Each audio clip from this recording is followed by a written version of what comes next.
Bismillahirrahmanirrahim. Assalamualaikum warahmatullahi wabarakatuh.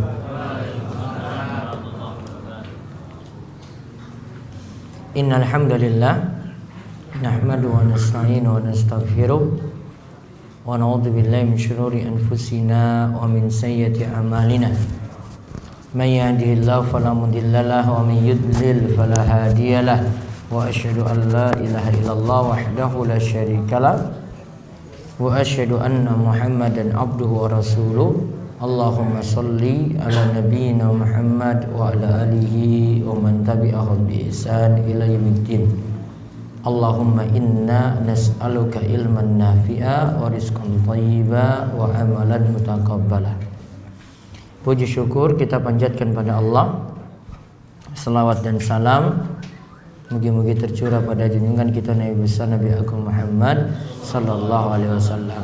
Bapak dan Ibu sekalian, kesempatan malam hari ini kita kembali akan melanjutkan pembahasan dari kitab Riyadhus Shalihin karya Imam Yahya bin Syaraf An-Nawawi. Kita melanjutkan hadis nomor 144. Betul Pak Nasir? 145.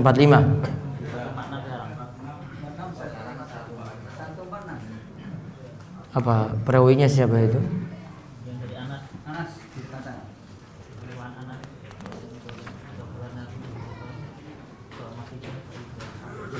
Anas kan sudah terakhir 143.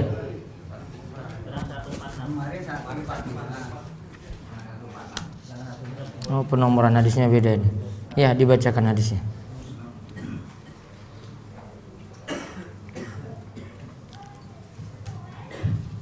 Bismillahirrahmanirrahim.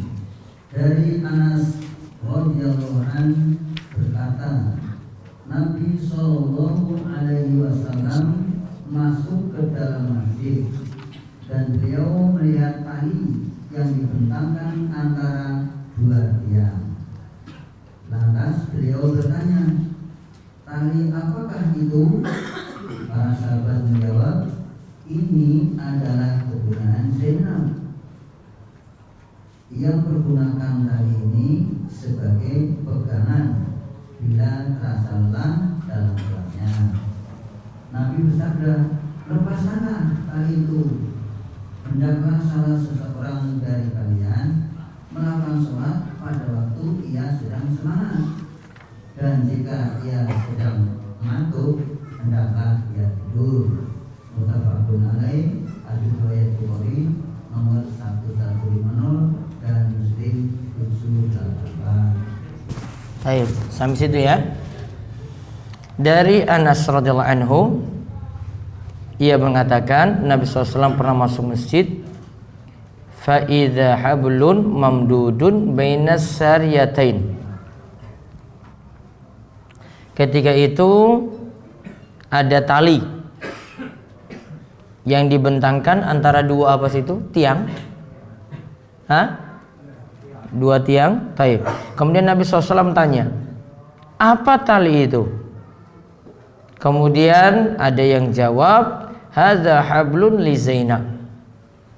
Itu adalah tali miliknya Zainab. Fa idza fatarat ta'allaqat bihi. Ketika dia itu capek, dia berpegangan dengan tali tersebut. Maka Nabi SAW katakan, hulluhu liyusalli ahadukum nasyatahu fa idza fatara falyarkud. Baiknya yang dilakukan adalah dia biarkan saja, artinya hendaklah dia sholat dalam keadaan semangat. Kalau memang dalam keadaan capek, maka hendaklah dia sholat itu sambil yarkud, sambil duduk. Situ disebut apa? Falyarkud, sambil tidur. Maka fa idza fatara falyarkud, maka hendaklah kalau dia capek tidur saja, nggak usah menyusah-nyusahkan diri seperti itu. Baik, kita lihat faedah dari hadis ini. Satu, kok kok saya itu masih rasa hadis sebelumnya ini belum nih. Dari Abu Hurairah tadi. Sudah ya? Baik. Satu, Islam dibangun di atas kemudahan. Islam itu dibangun di atas kemudahan. Dan ajaran Islam selalu mengangkat kesulitan. Dan ajaran Islam itu selalu mengangkat kesulitan.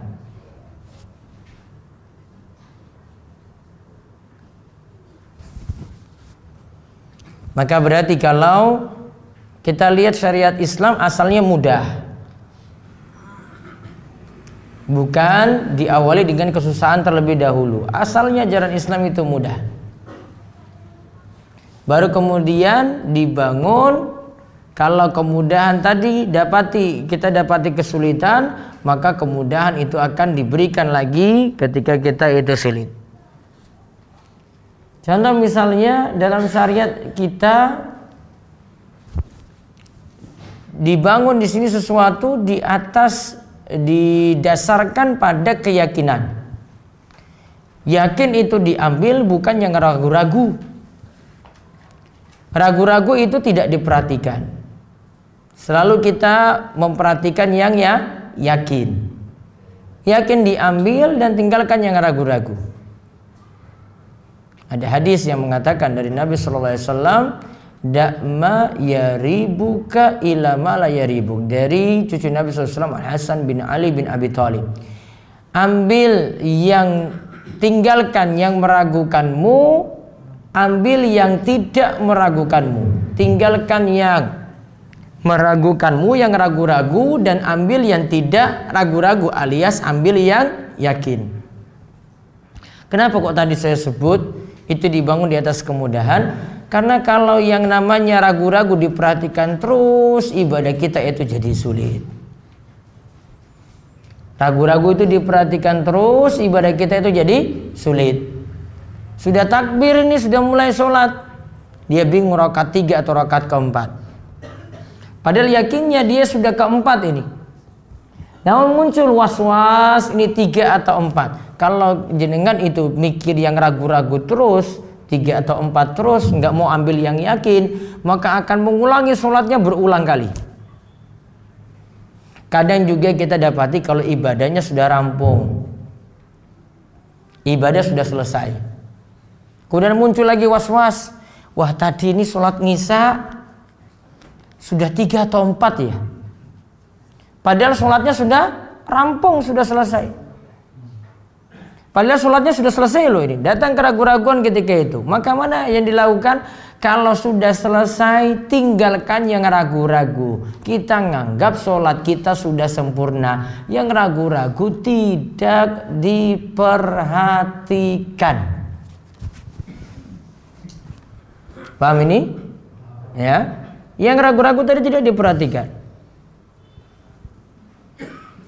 Nah, contoh lagi, misal kaitannya dengan ragu-ragu lagi. Ini datang ke toko atau warung punya orang. Asalnya kan barang itu milik siapa coba? Ini punya toko ini. Milik si pemilik toko atau kita katakan, wah ini jangan-jangan ini barang curian ini.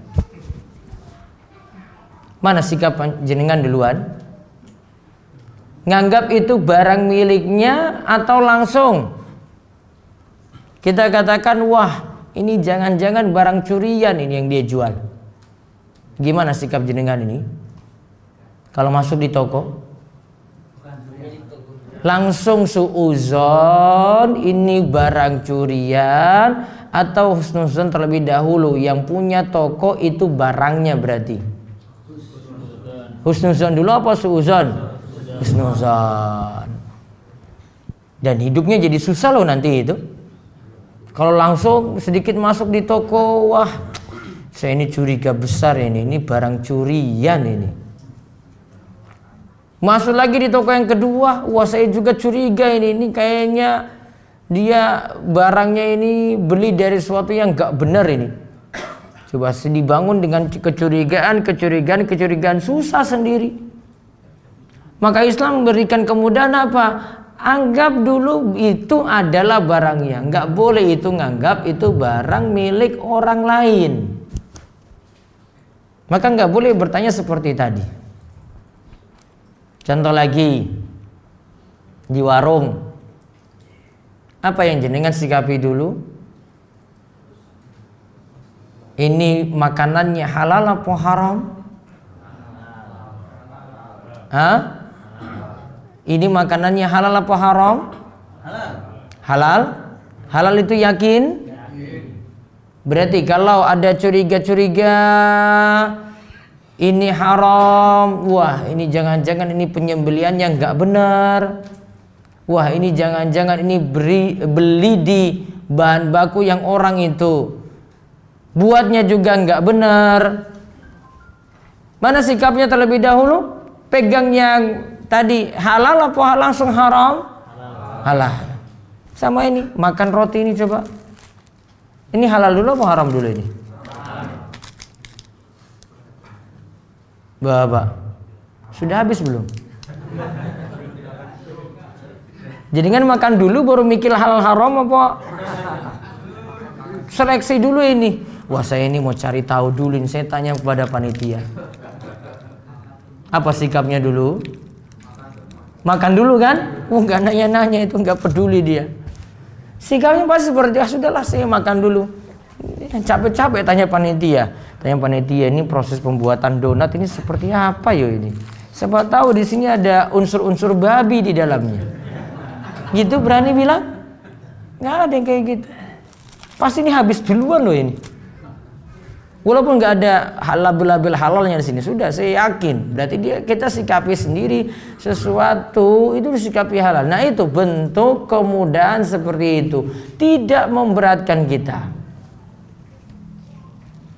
Maka sikapi sesuatu itu husnuzon, sikapi dulu seperti hukum asalnya halal. Ini sikapi, dan ini adalah bentuk kemudahan dalam ajaran kita.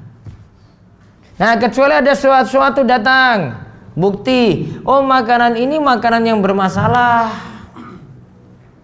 itu baru disikapi, kita undur diri, nggak mau makan makanan tadi, baru kita hukumi haram. Namun hukum asalnya apa tadi untuk makanan? Halal. Setuju ya ini ya? Hukum asal makanan itu halal. Nah ini bangun kemudahan seperti itu. Ajaran dalam Islam ujung-ujungnya selalu bawa kemudahan bagi umatnya. Tidak mempersulit. Untuk urusan-urusan dunia dibebaskan. Untuk urusan jual beli dibebaskan. Kemudahan bagi kita. Bahkan mungkin ada jual beli yang ini dikirain nanti bermasalah. Kadang ada satu waktu nanti Islam juga memberikan kemudahan di situ. Contoh misalnya dulu penukaran kurma, dan ini aturan kalau untuk barang seperti kurma ini namanya komoditas ribawi. Kurma itu ketika ditukar Bapak Ibu-ibu mesti timbangannya sama. Mesti timbangannya sama, tidak memandang kualitas. Pokoknya kurma yang ini A ini ditukar dengan kurma B, pokoknya takarannya sama, timbangannya sama. Tanpa memandang ini kualitas bagus, ini kualitas jelek. Maka ada aturan di sini, kalau ada yang ingin menukar, dia ini punya kurma sudah ditakar, sudah ditimbang. Sekian kilo. Kemudian dia ingin makan kurma yang masih ada di pohon, yang siap panen namun ini masih di tangkainya, namun belum ditakar, belum ditimbang.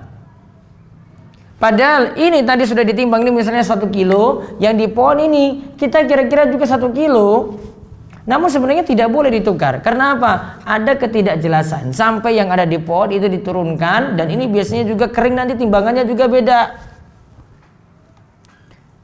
Namun suatu waktu Islam memberikan kemudahan untuk ini. Hal ini dibolehkan, nukar langsung, barter antara kurma kering yang sudah ditimbang tadi dengan kurma yang masih ada di pohon, dengan catatan ada yang pintar menaksir, dan nanti dari taksirannya tadi itu hampir sama yang kering ini dengan yang di pohon. Berarti serahkan pada pakarnya. Ada sesuatu yang nanti jatuhnya itu riba, Islam berikan kemudahan.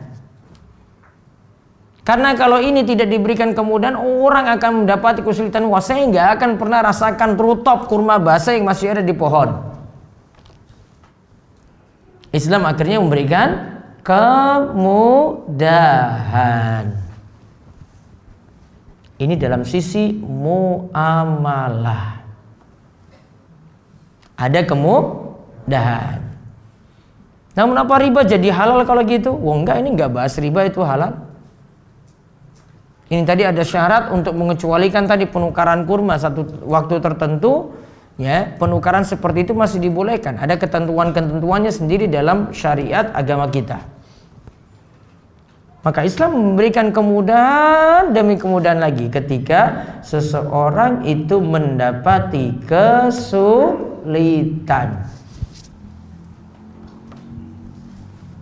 Nah, kemudian faedah yang kedua.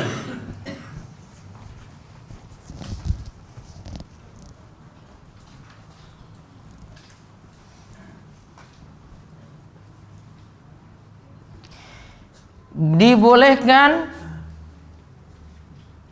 mengerjakan sholat sunnah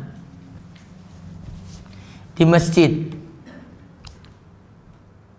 baik bagi laki-laki maupun perempuan.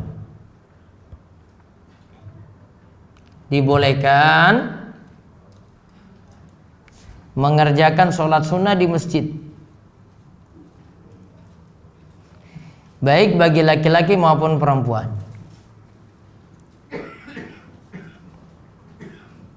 Karena tadi ditemukan Zainab, dia perbanyak sholat di masjid sampai dia masang tali supaya bisa berpegangan di situ. Berarti sholat sunnahnya, karena kalau sholat wajib terbatas, yang dia perbanyak sholat sini artinya sholat sunnah. Berarti sholat sunnahnya dia lakukan di masjid. Padahal untuk sholat sunnah lebih afdal dikerjakan di mana? Di rumah. Ingat ya, diberikan catatan, sholat sunnah itu lebih afdol dilakukan di rumah. Namun boleh kita melakukannya di masjid. Contoh bolehnya misalnya, ini sering kita dapati kalau sholat rawatib, mau lakukan sholat qobliyah di rumah, ternyata di masjid sudah mau iqomah, atau jarak antara azan dan iqomah itu terlalu dekat. Kalau tahu seperti ini, Bapak putuskan apa coba? Rawatibnya lakukan di rumah apa di masjid? Azan dan iqomah terlalu dekat. Di masjid. Ya, karena dia pentingkan di sini tidak terketinggalan takbiratul ihram berjamaah bersama imam. Namun coba kalau dia pentingkan di rumah coba. Yang ada ketika di masjid bisa jadi dia itu sudah berada di rakaat terakhir.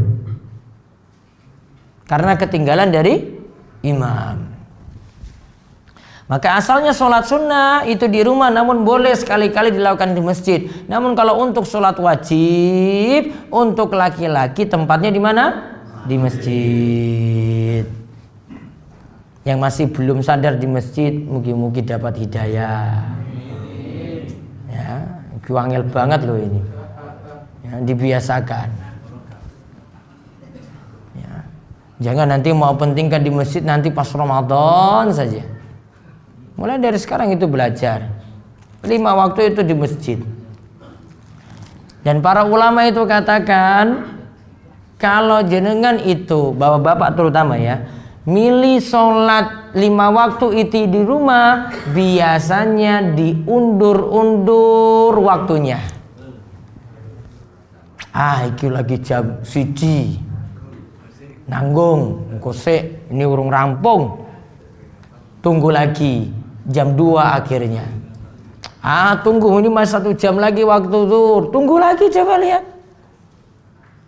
Biasanya kayak gitu nggak Bapak? Coba aja dengan coba sholat di rumah itu. Apa yang terjadi? Mundur terus. Namun kalau coba sudah di masjid, sholat 5 waktunya di masjid, pasti tepat waktu terus. Dia ingin kerjakan di awal waktu. Jenengan sudah kerjakan di awal waktu, yang tadi beban 5 waktu tadi sudah terangkat itu. Beda kalau mau kerjakan di rumah, pasti adanya itu mau tunda terus, kerjakan terus nanti di luar dari waktu utamanya di awal. Atau mungkin ada yang mepet sekali nanti dengan waktu sholat berikutnya loh itu. Maka belajar untuk sholat berjamaah di masjid. Ini wis ngaji, ini wis tertib loh sholat jamaah. Ya, jangan malas-malasan lagi ini. Terus faedah yang berikutnya lagi, boleh menghilangkan kemungkaran dengan tangan bagi yang mampu melakukannya. Apa tadi kata Nabi SAW pada ketika melihat talinya Zainab tadi gimana? Coba lihat, bacakan. Suruh lepas. Berarti tadi Zainab itu sholatnya terlalu berlebihan, suruh lepas. Lepasnya dengan apa berarti? Tangan. Itu namanya izalatul munkar biliyad, menghilangkan kemungkaran dengan tangan. Ini bagi yang mampu. Contoh ada penguasa rakyatnya, dia bisa ubah dengan tangannya. Aparat misalnya.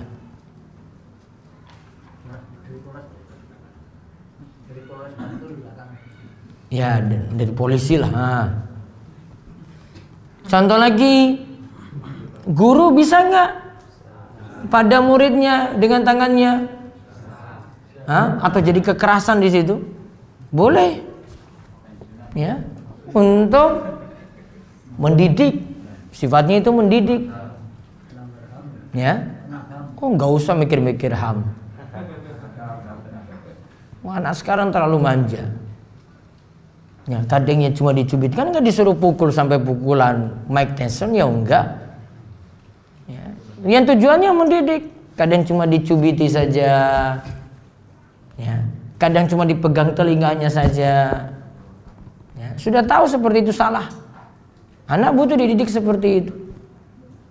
Ini enggak termasuk keras di sini, enggak termasuk kekerasan juga, kadang mendidik. Boleh juga dengan tangan, ya, untuk orang tua pada anaknya di rumah. Kan bukankah Nabi SAW itu katakan, ajaklah anak tersebut ke masjid usia berapa tahun? 7 tahun. Ketika tidak mau pada usia 10 tahun diperintahkan apa? Dipukul. Ada di sini syariat dari Nabi SAW. Nggak boleh diingkari ini. Nabi SAW masih bolehkan itu, berarti masih boleh izalatul munkar, menghilangkan kemungkaran itu dengan menggunakan tangan. Faedah yang berikutnya lagi, dimakruhkan seorang yang sholat bersandar pada sesuatu di tengah-tengah sholat. Dimakruhkan seseorang yang sholat bersandar pada sesuatu di tengah-tengah sholat. Ini dikatakan oleh Syekh Salim bin Aid Al-Hilali, hukumnya makruh.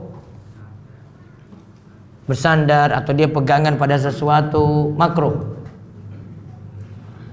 Dan makruh ini jadi hilang ketika butuh. Ingat ya, makruh tadi itu jadi hilang ketika butuh.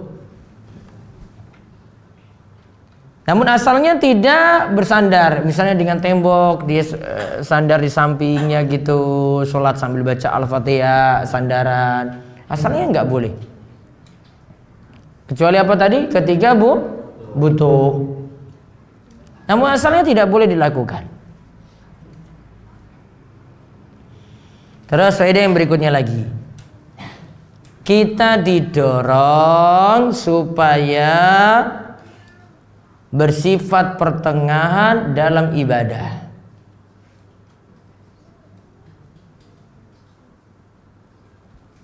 Supaya apa?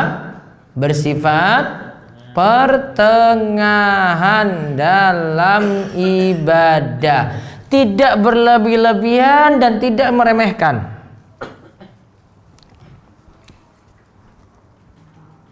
Ya, tidak berlebih-lebihan dan juga tidak meremehkan. Kadang ada masa semangat, ya semangatnya dijaga. Kadang kita itu ada masa futur, jadi tidak semangat. Namun masa tidak semangatnya ini jangan membuat kita tinggalkan ibadah, nggak boleh. Kok jadi nggak semangat untuk sholat, akhirnya nggak sholat, itu nggak boleh. Tetap dia sholat, namun dalam keadaan kurang semangat.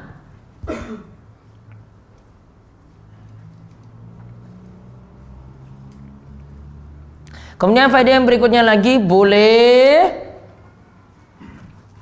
sholat dalam keadaan duduk, boleh juga sholat dalam keadaan berbaring ketika tidak mampu sambil berdiri.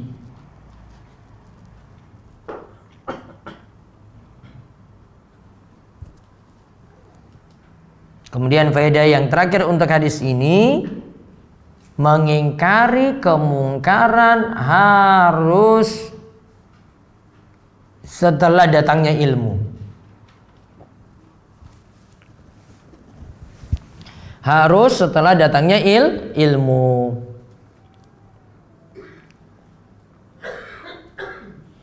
Maka coba Bapak Ibu perhatikan, lihat orang tadi itu dinasihati, wanita tadi Zainab itu dinasihati setelah diberitahu dulu. Kalau sudah tahu kok masih melakukan pelanggaran, maka ketika itu baru ada ingkarul mungkar, menasihati kemungkaran. Kemudian hadis yang berikutnya 147. Dari Aisyah radhiyallahu anha bahwa Rasulullah SAW bersabda, jika salah seseorang di antara kalian mengantuk dalam sholatnya, hendaklah ia tidur terlebih dahulu hingga hilang ngantuknya. Karena jika salah seorang di antara kalian sholat sedangkan ia dalam keadaan ngantuk, ia tidak akan tahu. Mungkin ia bermaksud minta ampun, tetapi ternyata ia malah mencela dirinya sendiri. Baik, ini kita ingat ya, masih dalam pembahasan pertengahan dalam ibadah. Kira-kira hadis ini nih, ngantuk ini, bicarakan tentang ngantuk ketika sholat ini dalam sholat apa? Hah? Sholat subuh apa tahajud? Kalau subuh enak banget. Siapa yang ngantuk tidur saja.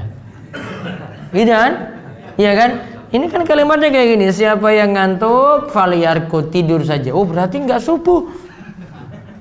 Berarti sholat apa yang cocok? Sholat sunnah. Apa sholat sunnahnya? Tahajud. Ya, karena maknanya pas. Namun kalau jenengan maknakan subuh, ini nggak ada subuh-subuh nanti di masjid ini. Diamalkan ini hadis ini. Idza na'asa hadukum wa huwa yusolli. Jika salah seorang di antara kalian ngantuk, yo subuh yo ngantuk. Enggak pas berarti. Nah, berarti di sini jika salah seorang di antara kalian ngantuk dan dia dalam keadaan sholat tahajud, faliyarkud, maka hendaklah dia tidur saja. Hatta yadhhab anhu naum, sampai ngantuknya itu hilang.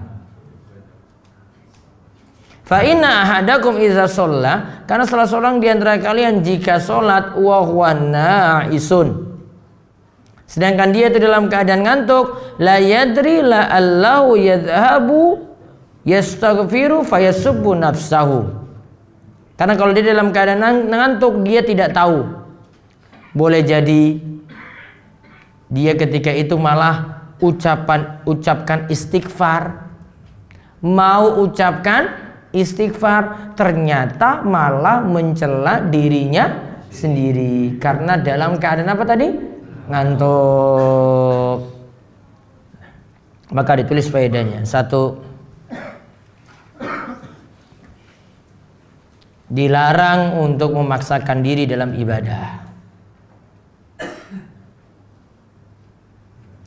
Dilarang untuk memaksakan diri dalam ibadah.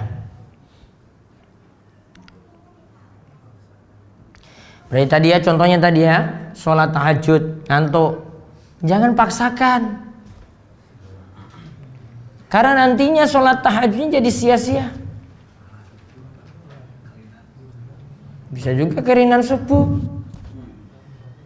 Yang punya jelas nih sholat tahajudnya jadi nggak khusyuk, jadi nggak konsen, jadi nggak merenungkan, seterusnya.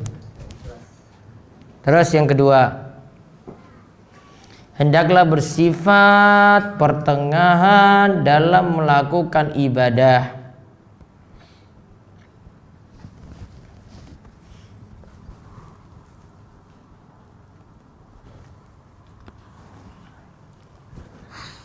Hendaklah apa? Bersifat pertengahan. Apa tengah-tengahnya sini? Ngantuk. Kalau mau lanjut sholat jadinya masalah.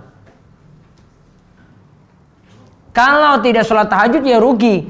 Namun ambil pertengahan. Ya sudah, kali ini saya tunda sholatnya dulu, tidur terlebih dahulu.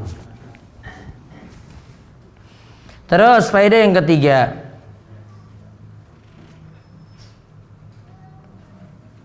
boleh mengambil sifat kehati-hatian. Boleh mengambil sifat kehati-hatian. Karena tadi ya, ngantuknya itu dapat membuat bacaannya salah. Maka hati-hatinya mendingan tidak sholat tahajud. Kemudian faedah yang berikutnya lagi,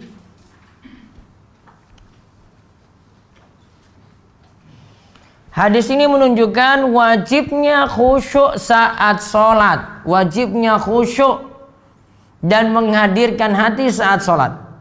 Wajibnya apa tadi? Khusyuk dan menghadirkan hati. Ini yang dituntut dalam sholat kita, Bapak Ibu. Karena kalau orang itu sholat dalam keadaan ngantuk, konsennya sulit sekali. Karena dia dalam keadaan ngantuk berat, mau lanjut baca Al-Fatihah, bahkan baca surat-surat yang lainnya sudah nggak konsen lagi.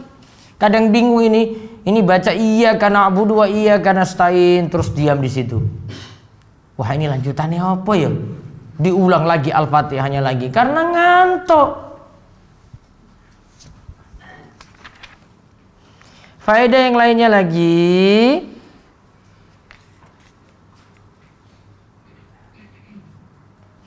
orang yang ngantuk diangkat darinya dosa.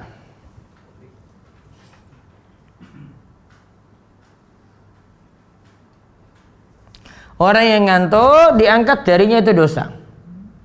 Misalnya ini dia dalam keadaan tidur nih ya, atau ngantuk, terus kok ngigau, keluar kalimat-kalimat kufur, ya, keluar kalimat-kalimat kufur.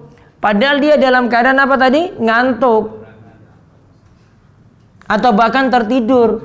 Maka kata-katanya tidak dianggap. Karena dalam keadaan ngantuk berat di situ. Kalau dia dalam keadaan sadar, kok dia ngomong kayak begini, kok dia mencela Rasul, kok dia mengeluarkan kata-kata kekafiran, padahal tidak ada paksaan, wah jadi dihukumi kafir kalau setelah itu.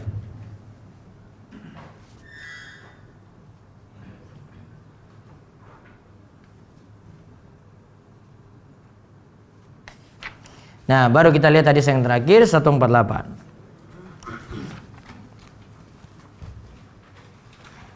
Dari Abu Abdullah Jabir bin Samurah. Dari Abu Abdullah Jabir bin Samurah radhiyallahu anhu berkata, saya pernah sholat bersama Nabi Sallallahu Alaihi Wasallam dalam beberapa sholat. Kadang sholat dan khutbah beliau sedang, tidak terlalu lama dan tidak terlalu sebentar. Muslim apa? Hadis riwayat Muslim. Ngantuk paling, Pak.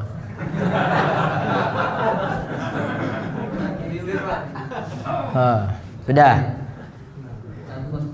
148. Sudah 148 saja. Nah, sekarang kita lihat. Ini membicarakan tentang sholat lan khutbah. Ini masih umum ya. Pokoknya antara sholat dan khutbah, bagaimana sifat pertengahannya? Lihat. Dari Abu Abdillah Jabir bin Samurah. Aku sholat bersama Nabi SAW. Kemudian Jabir katakan, sholatnya Nabi itu pertengahan. Dan khutbahnya juga sifatnya itu pertengahan. Nah sekarang kita ambil kesimpulan. Syekh Salim itu mengatakan yang pertama, dianjurkan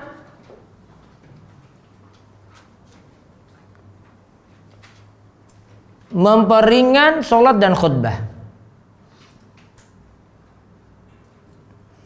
Dianjurkan memperingan sholat dan khutbah. Artinya sholat dan khutbah jangan terlalu panjang-panjang. Apalagi terutama di sini khutbahnya. Kalau sholat Jumat Nabi SAW itu jadikan sholatnya itu panjang dibandingkan dengan khutbah. Apa tujuannya kata Syekh Salim? Ini bentuknya kenapa disuruh ya tidak terlalu panjang antara khutbah dan sholat tadi, rahmatan bil musallin, untuk mewujudkan kasih sayang pada orang-orang yang sholat. Karena di situ ada orang sakit dan juga ada orang-orang yang punya kesibukan. Kalau begitu, kalau kita mau berkhutbah, misalnya khutbah Jumat, baiknya berapa menit? 15. Apa 15 mungkin? 20 menit paling maksimal. Ya, 20 menit itu paling maksimal. Khutbah. Enak banget tuh kalau sholat kalian khutbah cuma 20 menit tuh. Wah, saya pingin sholat kayak begitu tuh. Ya kan tadi disebutkan tidak terlalu panjang. Karena kenapa kita kok 20 menit? Karena dalam bahasa kita disebutkan bahasa Arab masih butuh penerjemahan lagi. Masih butuh lagi penjelasan. Kan gak cukup baca tulisan Arabnya saja kan? Pasti butuh apa lagi? Nerjemahin. Butuh juga adanya penjelasan. 20 menit sudah paling maksimal. Itu juga termasuk khutbah Id. Karena biasanya kalau di khutbah orang itu nggak mau dengar panjang-panjang. Biasanya ngantuk. Apalagi khutbahnya monoton seperti itu terus. Baca buku lagi. Buku khutbah Jumat setahun. Itu apalagi? Nggak ada variasi. Harusnya kalau jadi khotib itu sudah persiapan. Oh, ini materinya ini. Jangan cuma handalkan buku khutbah Jumat setahun. Milih, ini tema yang bagus. Diperingkas lagi. Yang sudah ada teks di situ, ringkaskan lagi. Baca dulu, nanti buat ringkasan. Jangan monoton baca terus sampai titik komanya lupa. Ada cara ini supaya orang tuh nggak bosan, itu ada. Pemilihan materi, pemilihan diksinya, kapan itu harus dengan suara lantang, kapan suaranya itu datar. Jangan semuanya datar terus. Oh, datar terus sana itu sudah tidur. Ada. Kemudian faedah yang berikutnya lagi. Sifat khutbah Nabi Sallallahu Alaihi Wasallam berisi kalimat-kalimat jawami'ul kalim. Jawami'ul kalim.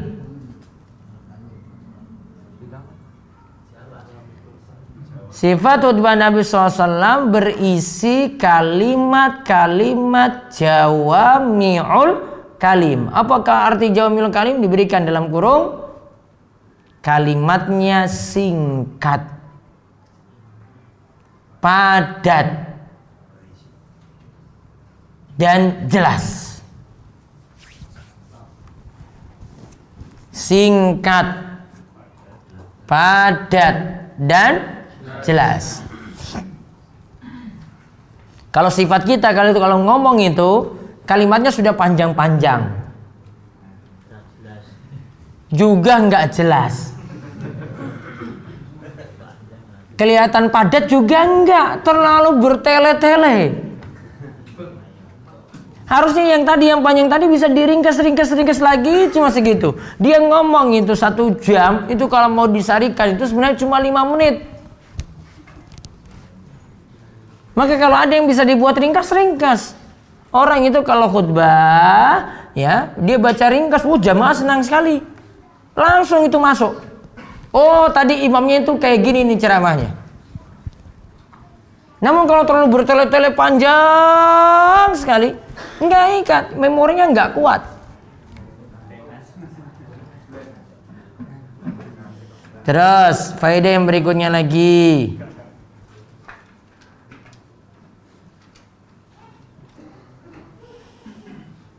Hendaklah bersifat pertengahan dalam ibadah, termasuk dalam khutbah dan sholat.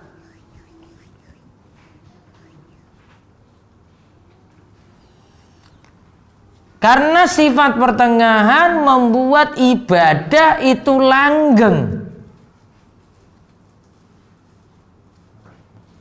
Karena sifat pertengahan tadi membuat ibadah itu langgeng, lebih terjaga. Karena dia lakukan ibadah simpel saja, sederhana. Gak paksakan diri panjang. Kalau paksakan diri panjang-panjang, biasanya cepat lelah, cepat capek, cepat bosan. Beda kalau kita itu memilih pertengahan. Wah, tengah-tengah saya pilih. Gak cepat capek, gak membosankan juga karena terlalu singkat, enggak. Sifat pertengahan itu yang paling bagus. Namun sekali lagi sifat pertengahan ini tetap nantinya merujuk pada dalil. Kalau Nabi SAW tuntunkan itu sholatnya ringkas, kita buat itu ringkas seperti sholat qobliyah subuh. Kalau Nabi SAW tuntunkan kita itu disuruh panjang seperti sholat gerhana itu sholatnya panjang, maka berarti kita lakukan juga dengan panjang juga membaca suratnya. Wallahu a'lam bishawab. Sampai pada hadis 148. Monggo jika ada pertanyaan.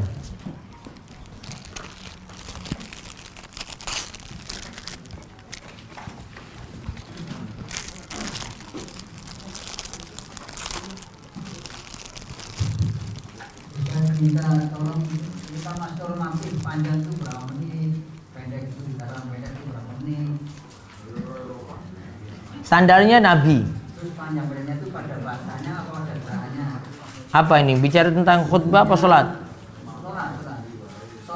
Sholat. Iya, yang dimaksud kalau cepat sholat itu pada sujudnya, rukunya, apa bahasanya? Bahasanya mungkin kita... Yang jelas penuhi rukun dan penuhi sunnah-sunnah seperti biasa. Yang dimaksudkan di sini sholatnya itu terlalu panjang karena tidak memperhatikan kondisi jamaah. Namun kalau dia sendiri, dia panjang, itu relatif bagi dia. Jadi sandarnya keadaan kita, lihat sholat di mana, keadaan di belakang jamaahnya seperti apa. Kalau kita itu lebih yang kebiasaan jamaah itu namanya panjang.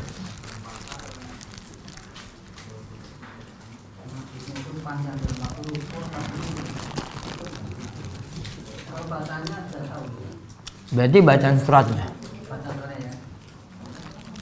Panjang ini maksudnya dalam bacaan suratnya. Ada lagi? Ada lagi?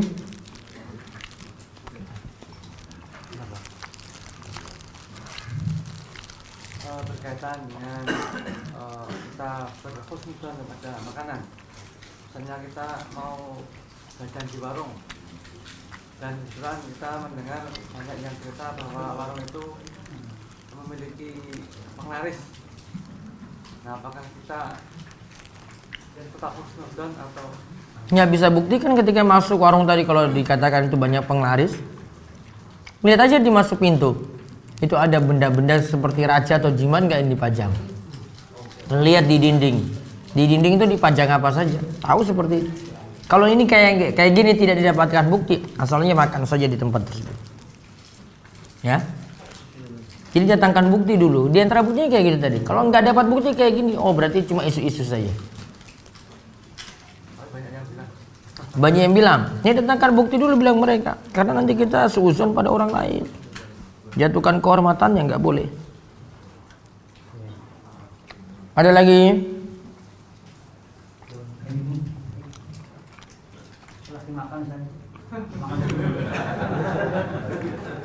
Lagi ngantuk makanya makan, Pak. Baik. Tanya ayat-ayat sebentar ya. Bagaimana hukum mengambil sesuatu yang tidak berkepemilikan? Contoh, mengambil pasir atau batu di sungai untuk dijual. Saya yakin ini kalau di tempat kita pasti ada aturan ini. Nggak mungkin dibiarkan untuk ditambang liar seperti itu. Kalau ada aturan, tetap penuhi aturan. Siapa tahu itu desa sudah mengatur, kecamatan sudah mengatur. Makanya harus minta izin berarti ke pihak desa atau pihak kecamatan untuk ini. Jadi tidak mungkin dibebasin gitu saja. Ustadz, mohon bimbingannya. Akhir-akhir ini saya merasa bimbang. Bolehkah kita mengikuti kegiatan atau kajian Ikhwanul Muslimin? Ini bagaimana pendapat Ustadz tentang kelompok ini? Baiknya tidak diikuti. Pembahasannya panjang. Kapan-kapan. Ketika sudah lewat masa iddah tapi belum resmi mendapat akta cerai, apa itu sudah sah bercerai atau belum? Kalau saya selalu pakai patokan keluar akta cerai dulu. Karena kalau saya jawab nanti sudah lewat masa iddah kamu boleh nikah lagi, secara hukum di KUA pun belum boleh nikah. Sampai apa? Akta cerainya itu keluar. Jadi yang punya kekuatan hukum itu diambil. Ya, yang punya kekuatan hukum itu yang diambil, itu yang dijadikan pegangan. Karena kalau cuma sekedar kata-kata saja bisa mengklaim sana sini, namun kalau punya kekuatan hukum, punya akta tadi, selesai. Ustadz, perhitungan masa iddah dihitung dari jatuhnya talak atau keputusan pengadilan. Kalau bahas di negara seperti ini, berarti keputusannya dilihat dari keputusan pengadilan. Surat Maryam ayat 59. Kemudian datanglah setelah mereka pengganti yang mengabaikan sholat dan mengikuti keinginannya, maka mereka kelak nantinya tersesat. Apa yang dimaksudkan pengganti yang melalaikan sholat? Saya bacakan ayat lengkapnya.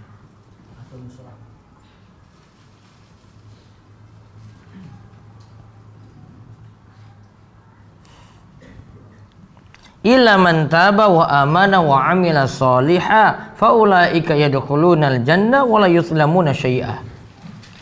Kecuali mereka yang mau bertobat, beramal soleh, maka mereka itulah yang nanti masuk ke dalam surga dan mereka tidak dizolimi sedikit pun. Oh, dari ayat 59. Fa khalafa min ba'dihim khalfun adha'us salata wattaba'us syahwat fasaufa yalqauna ghayya. Dan setelah mereka itu datang orang-orang yang melalaikan sholat. Berarti ada setelah kita orang yang melalaikan sholat, atau setelah masa Nabi SAW itu seringnya melalaikan sholat. Yang dimaksud namanya zaman, makin bertambahnya waktu, zaman itu akan semakin rusak. Di masa Nabi SAW semua orang perhatikan sholat, sampai pun orang munafik. Tambah waktu, tambah abad, ya, maka bertambahnya waktu tadi akan mengakibatkan orang-orang itu semakin jauh dari Allah. Berarti zamannya itu semakin rusak. Terus yang berikutnya lagi. Ada ayat yang berbunyi ini tentang memakmurkan masjid. Ya'muru masajidallah. Saya baca ayatnya. Surat berapa? At-Taubah 17. Ya'muru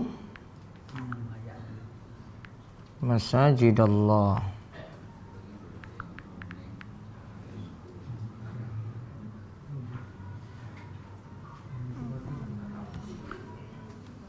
Surat At-Taubah ayat 18. Innama ya'muru masajidallahi man amana billahi wal yawmil akhir wa aqamas salata wa ataz zakata wa lam yakhsha illallah fa asa ulaika ayyakunu minal muhtadin. Hanyalah orang-orang yang memakmurkan masjid Allah, yaitu mereka yang beriman kepada Allah dan hari akhir dengan tetap mendirikan salat dan menunaikan zakat, semoga mereka termasuk orang-orang yang diberikan petunjuk. Ini surat apa tadi ya? At-Taubah ayat 18. Faedahnya apa? Ini menceritakan tentang orang yang memakmurkan masjid. Siapa yang memakmurkan masjid? Sifat yang pertama, beriman kepada Allah. Yang kedua, beriman kepada hari akhir. Yang ketiga, dia memakmurkan masjid dengan mendirikan sholat. Yang keempat, dengan menunaikan zakat. Bagaimana kita seharusnya menyikapi sistem demokrasi karena dalam waktu dekat pemilu akan dimulai. Apa harus ikut nyoblos atau bagaimana? Kalau ada maslahat untuk nyoblos, tetap nyoblos. Itu nggak akan kurangi iman, nggak akan dihukumi dosa juga. Ya, tetap boleh nyoblos. Pilih yang terbaik menurut antum. Ya, saya nggak akan memberikan jawaban itu. Itu saja yang kita bahas untuk kesempatan malam hari ini. Mudah-mudahan bermanfaat dan Allah beri taufik dan hidayah pada kita semuanya untuk beramal soleh dan terus diberikan istiqomah. Kita tutup dengan doa kafaratul majelis. Subhanakallahumma bihamdika asyhadu alla ilaha illa anta astaghfiruka wa atubu ilaik. Assalamualaikum warahmatullahi wabarakatuh.